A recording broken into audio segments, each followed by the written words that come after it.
All right, welcome to episode 3 of my Ukraine series, Ukraine conflict updates, whatever you want to call it. Not as much news this time, only really one story I kind of want to cover, maybe two. And the big news, obviously, is going to be coming out of here. Last episode, I talked about the Russian breakthrough here at Toshkovika, which was huge because that was kind of stable for a while. But now that they did, Russia has supposedly moved across towards Mirna Dolna, which we talked about was an important stronghold, captured Mikhailovka and Alexandria, and this entire area is supposedly pocketed. There are rumors that Ukraine's already pulled out before it was pocketed, but I haven't really seen anything substantial there yet. I also haven't seen substantial that there's troops here. So for now, you can count this as a pocket towards Hersky and Zalati. And that'll be interesting in the coming days to see if Russia makes moves and progress and close that up. Because if you do see, once this closes up, it's going to be a lot thinner line here. And if Seversk falls, well, that gets very dangerous for any troops still in Severodonetsk, Lysychansk, and near Pravila. It's also been reported today that Ukraine retook Severodonetsk airport, which was huge because holding it is an important strategic point. Kind of overlooks Medokline and the east and southeast side of Severodonetsk. And then Bilahora is holding too, supposedly, but that might fall. Russia is apparently on the outskirts of that. So that's the Severodonetsk is holding. Azot is the chemical plant that they control still here, but that's supposedly still under immense fire from Russia. And then the only other update is, let me find it. I might not be able to find this, and this is really shitty if I can't.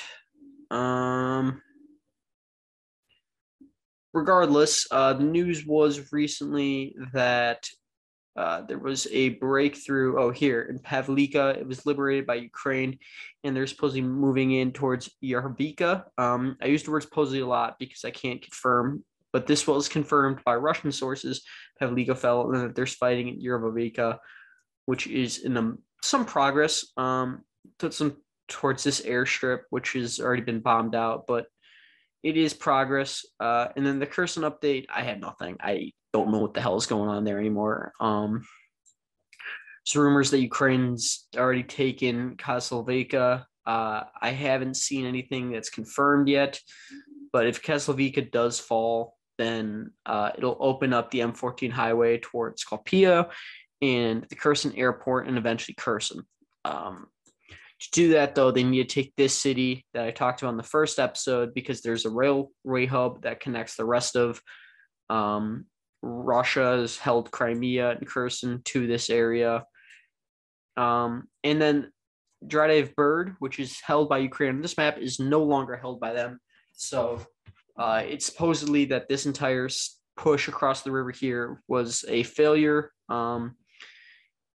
The Institute for Study of War confirmed that. I cannot personally confirm that. I haven't seen sources of Russian troops in this area, but I will keep my eyes out.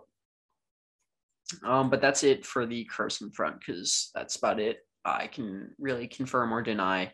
Kharkov's getting blasted. There's constant battles in Ternova and other areas, and it's kind of moving back and forth. So there's not really a stable line there. So yeah, that's the map update. Two pieces of news I thought were interesting that I want to cover. According to the BBC, half of the DNR, which is the Donetsk National Republic, have lost its forces.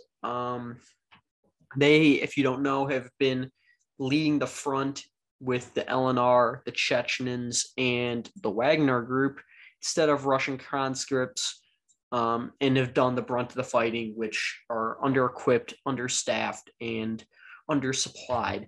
So it makes sense that they have lost a lot of their forces, and they're usually pretty accurate with their casualties. Said that they lost 2,128 of its forces and around 9,000 wounded.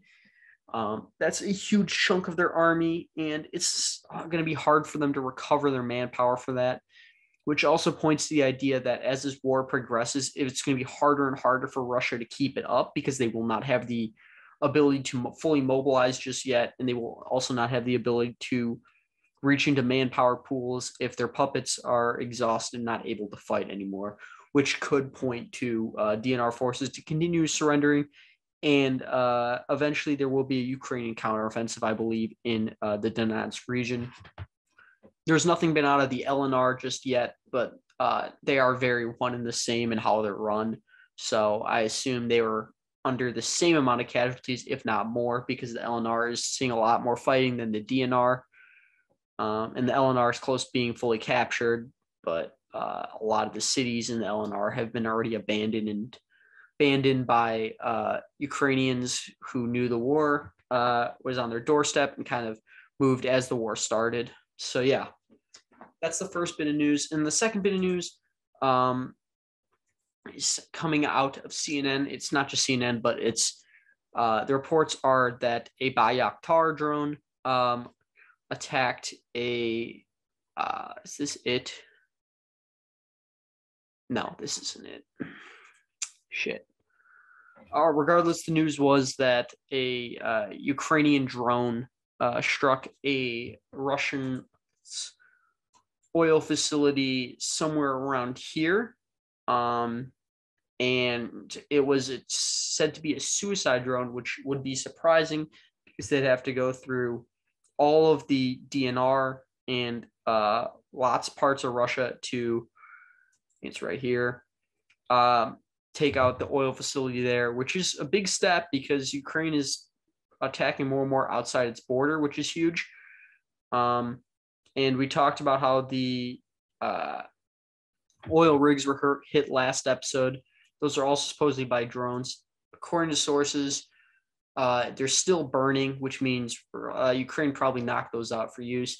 Ukraine claimed that they were used as a staging ground for funneling troops to Snake Island, which was also hit in recent days, and I think is still burning there too.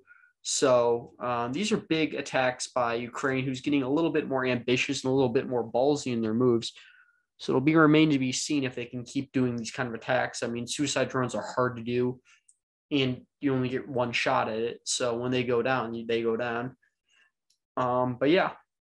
Anyways, thank you guys for watching, and I look forward to doing episode 4 in the coming days when I have more news. Yeah, see you guys.